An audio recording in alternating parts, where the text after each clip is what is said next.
नमस्कार दोस्तों, एक बार से फिर स्वागत है आप सभी का हमारे YouTube चैनल हिंदू धर्म दर्शन में।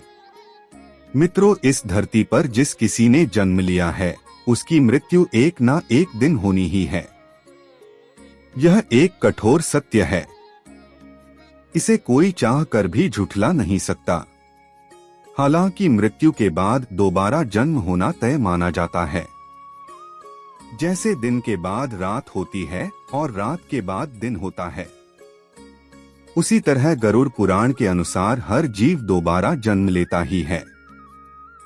कहने का अर्थ है कि जिस व्यक्ति का जन्म होता है उसकी मृत्यु होने के बाद उसका पुनर्जन्म होता है। हाँ, लेकिन गरुड़ पुराण में यह भी बताया गया है कि मृत्यु के बाद किसी भी जीव को दोबारा जन्म किस योनि में मिलेगा, वह उसके पूर्वजन्म के कर्मों के आधार पर ही तय होता है। लेकिन मित्रों, क्या आप जानते हैं ऐसे कौन से कर्म हैं जिसे करने के बाद अगला जन्म भी मनुष्य का मिल सकता है? अगर आप नहीं जानते तो हमारे इस वीडियो में अंत तक जरूर बने रहिए, क्योंकि आज हम आपको गरुड़ पुराण के अनुसार बताने वाले हैं कि कौन से कर्म करने से दोबारा मनुष्य योनि मिलती है।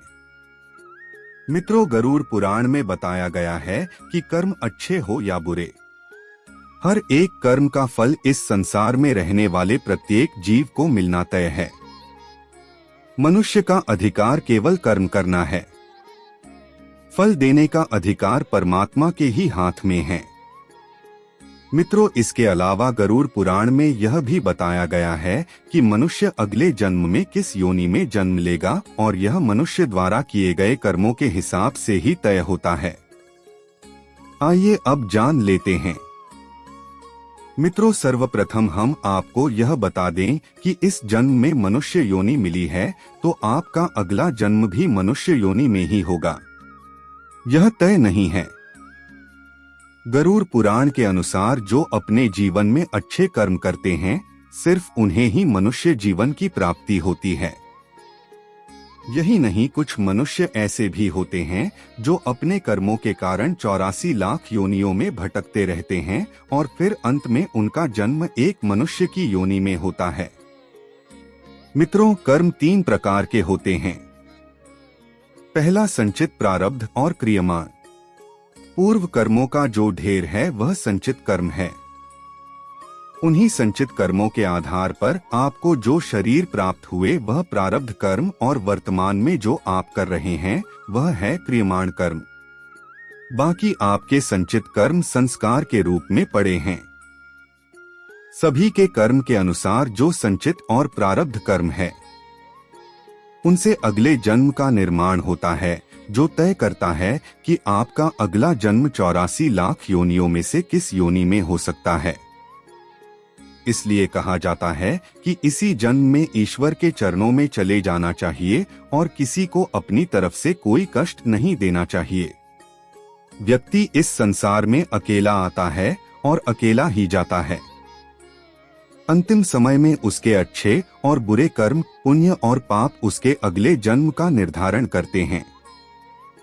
महर्षि वाल्मीकि जी आदि ग्रंथ रामायण में कहते हैं, मातृ पितृ विप्र मां जानिए 4 मान्यताएं। सेबेस्टियन लंग टेस्ट प्रेतराज पलटन, अर्थात माता पिता, गुरु, आचार्य और ज्ञानी पंडित का कभी भी अपमान नहीं करना चाहिए और ना ही कभी उनके बारे में ऐसे विचार अपने मन में लाने चाहिए। और जो व्यक्ति ऐसा करता है उसे महापाप लगता है।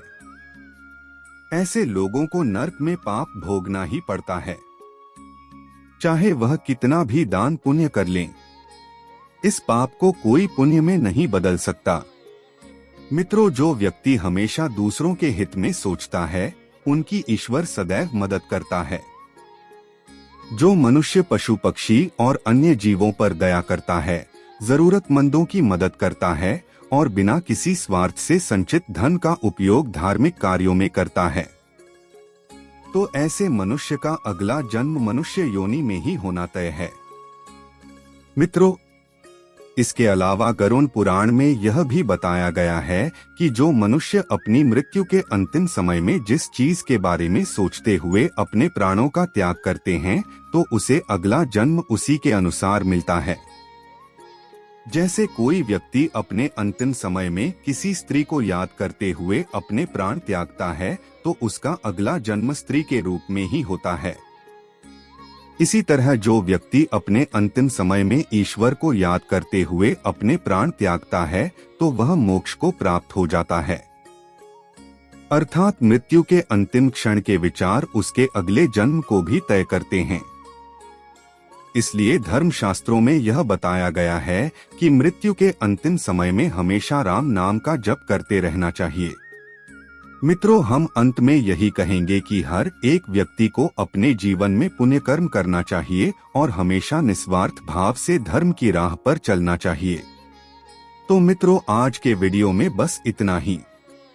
आपको हमारी जानकारी कैसी लगी? आप हमें कमेंट में जरूर बताएं और अपने दोस्तों के साथ शेयर जरूर करें और हमारे चैनल को सब्सक्राइब कर लें। फिर मिलते हैं किसी नए वीडियो के साथ, तब तक के लिए जय श्री राम।